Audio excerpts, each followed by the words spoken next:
Bible Hindi में। आज हम विचार करेंगे क्या उद्धार पाने के लिए सबसे पहले हमें अपने पापों को पहचानना चाहिए। जैसा मरकुस 7 अध्याय 8 और 9 आयत में यूँ कहता है, क्योंकि तुम परमेश्वर की आज्ञा को टालकर मनुष्यों की रीतियों को मानते हो।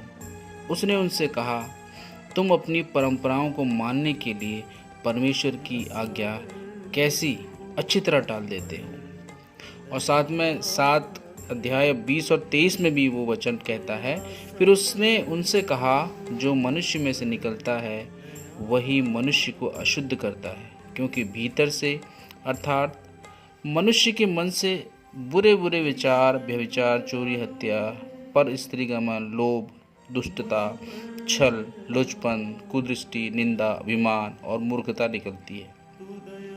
ये सब बुरी बातें भीतर ही से तो निकलती हैं और मनुष्य को अशुद्ध भी करती हैं। सबसे पहले मैं ये दर्शाना चाहता हूँ कि पाप क्या है। कुछ पाप ऐसे हैं जो परमेश्वर ने दर्शाए हैं और कुछ पाप ऐसे हैं जो मनुष्य ने दर्शाए हैं। ग्रीक भाषा में पाप का अर्थ है निशान से चूकना, अर्थात दूसरे शब्दों में कुछ कहें तो कुछ गलत करना। परमेश्वर की व्यवस्था का उल्लंघन करना भी पाप है। आइए देखते हैं कि मनुष्य की नज़र में पाप क्या है। वो परमेश्वर की व्यवस्था का उल्लंघन करना है, या हम अपने मन के अनुसार पाप को पहचानते हैं, जबकि मनुष्य का मापदंड उसकी सामाजिक पृष्ठभूमि यानी उसका मानसिक स्तर, उसकी परिस्थिति और मन के मुताबिक बदलता रहता है। इस तरह अलग अलग व्यक्ति के अनुसार पाप की परिभाषा भी बदलती रहती है। एक जैसा ही कार्य हर एक व्यक्ति के खुद के मापदंड के मुताबिक पाप हो भी सकता है और नहीं भी हो सकता है। इसलिए परमेश्वर ने हमें पाप के मापदंड के लिए व्यवस्था की 613 धाराएं दी हैं। परमेश्वर की व्यवस्था मनुष्य का विवेक, नैतिकता और सामाजिक आचार विचार, राष्ट्रीय नियम, नागरिक नियम, इन सभी के मानक को माना जाता है। हमें सामाजिक आचार के आधार पर हमारे विवेक से पाप का मापदंड तय नहीं करना चाहिए। परमेश्वर की परिभाषा के साथ मनुष्य के विवेक के आधार पर की गई पाप की परिभाषा मेल नहीं खाती है। इसलिए हमें अपने मन की नहीं सुननी चाहिए, लेकिन परमेश्वर की आज्ञाओं के आधार पर पाप का मापदंड तय करना चाहिए। अब सवाल ये उठता है कि पाप है क्या।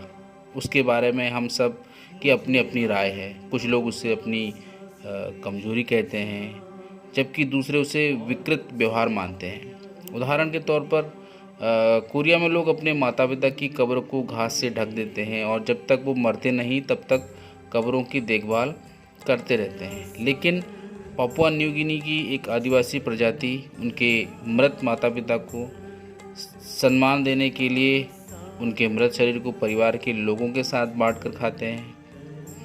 मुझे नहीं पता है कि वो मृत शरीर को खाने से पहले उनको पकाते हैं या नहीं। मैं ऐसा नहीं मानता हूँ कि मृत शरीर को कीड़े न खा जाएं, इसलिए वो ऐसा करते हैं।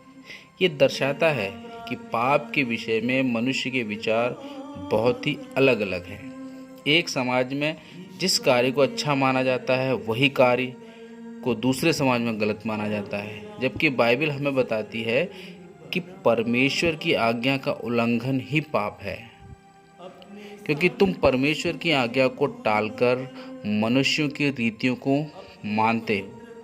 उसने उनसे कहा कि तुम अपनी परंपराओं को मानने के लिए परमेश्वर की आज्ञा कैसे अच्छी तरह डाल देते हो। परमेश्वर हमेशा हमारे शरीर रूप को नहीं देखता है, क्योंकि वो केवल हमारे मन की गहराइयों में भी देखता है।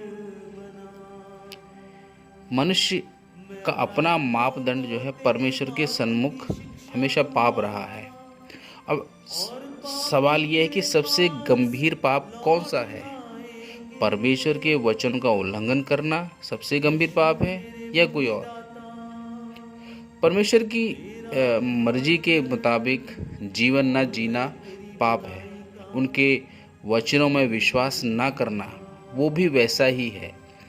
परमेश्वर ने कहा कि फरीसियों के नाई जीवन जीना पाप है, जिन्होंने परमेश्वर की आज्ञा का उल्लंघन किया और उनकी परंपरागत शिक्षा को ज़्यादा महत्व दिया। यीशु ने फरीसियों को ढोंगी कहा, आप कौन से परमेश्वर में विश्वास करते हैं? क्या आप वास्तव में मेरे प्रति श्रद्धा और उत्साह रखते हो? तुम मेरे नाम का ढिंढोरा क्यों पीटते हो? लेकिन क्या वास्तव में तुम मुझे सम्मान देते हो? इंसान केवल बाहरी रूप को देखता है और उसके वचनों का उल्लंघन करता है। क्या आप ये जानते हैं, हमारी कमजोरी से पैदा हुए नियमों की अवज्ञा करने की प्रवृत्ति दृष्टि का कार्य है, बहुत दुष्ट माना जाता है। हमारी खामियों के कारण हम जो कुछ भी गलत करते हैं और भूल करते हैं वह मौलिक पाप नहीं है, लेकिन हमारी गलतियां हैं।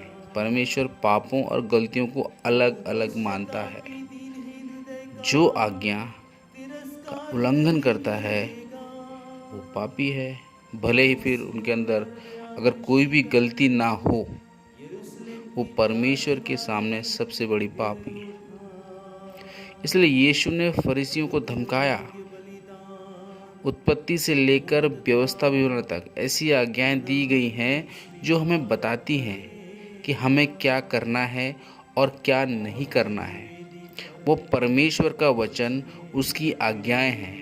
हो सकता है कि हम 100% उनका पालन ना कर सकें, लेकिन हमें स्वीकार करना चाहिए कि वो परमेश्वर की आज्ञाएं हैं। पहले से ही परमेश्वर ने हमें ये आज्ञाएं दी हैं और हमें उसे परमेश्वर की आज्ञा के तौर पर स्वीकार करना ही चाहिए, क्योंकि वचन कहता है, आदि में वचन था और वचन परमेश्वर के साथ था और वचन ही परमेश्वर था। फिर उन्होंने कहा उजियाला हो तो उजियाला हो गया। उसने सब कुछ बनाया। फिर उसने हमारे हाथों में व्यवस्था की स्थापना की, व्यवस्था दी, वचन देहधारी हुआ और हमारे बीच में इतने वर्षों तक बीच में डेरा डाले रखा, क्योंकि परमेश्वर ने खुद को किस तरह हमारे सामने प्रकट किया, अपनी आज्ञाओं के द्वारा अपने आप को प्रकट किया है, क्योंकि परमेश्वर वचन और आत्मा है। इसलिए हम बाइबल को क्या कहते हैं? हम उसे परमेश्वर का वचन कहते हैं। यहाँ कहा गया है, क्योंकि तुम परमेश्वर की आज्ञा को टालकर मनुष्यों की रीतियों को मानते हो। यह करो, यह ना करो, अपने माँ बाप का सम्मान करो इत्यादि। और लेवी व्यवस्था की किताब में भी दर्शाया गया है कि पुरुषों और महिलाओं को किस तरह से पेश आना है, और जब पालतू जानवर कुएं में गिर जाए तब क्या करना है। ये वचन मनुष्य के नहीं हैं, इसके बारे में हमें बार बार सोचना चाहिए।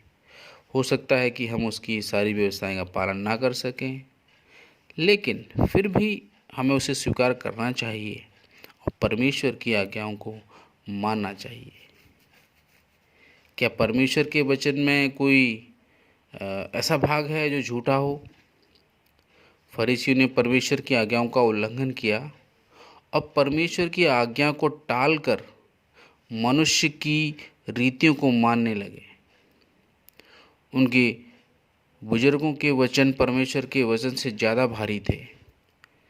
जब यीशु इस धरती पर आए तब उन्होंने देखा और उसे सबसे ज़्यादा दुख इस बात का लगा कि लोग परमेश्वर के वचनों का उल्लंघन कर रहे थे। परमेश्वर ने हमें व्यवस्था दी ताकि हम अपने पापों के बारे में पता चल सके और हमें बता सकें कि वही सत्य है और हमारा पवित्र परमेश्वर है। हम सब उसके सामने पापी हैं। इसलिए हमें विश्वास से जीना चाहिए और यीशु पर विश्वास करना चाहिए। जिसे परमेश्वर ने हमारे पास भेजा था, क्योंकि वो हमसे प्रेम करता है। दोस्तों, आज का वचन आपको कैसा लगा कमेंट करें, और अगर आप हमारे चैनल में नए हैं तो सब्सक्राइब करना ना भूलें। परमेश्वर आपको आशीष दे।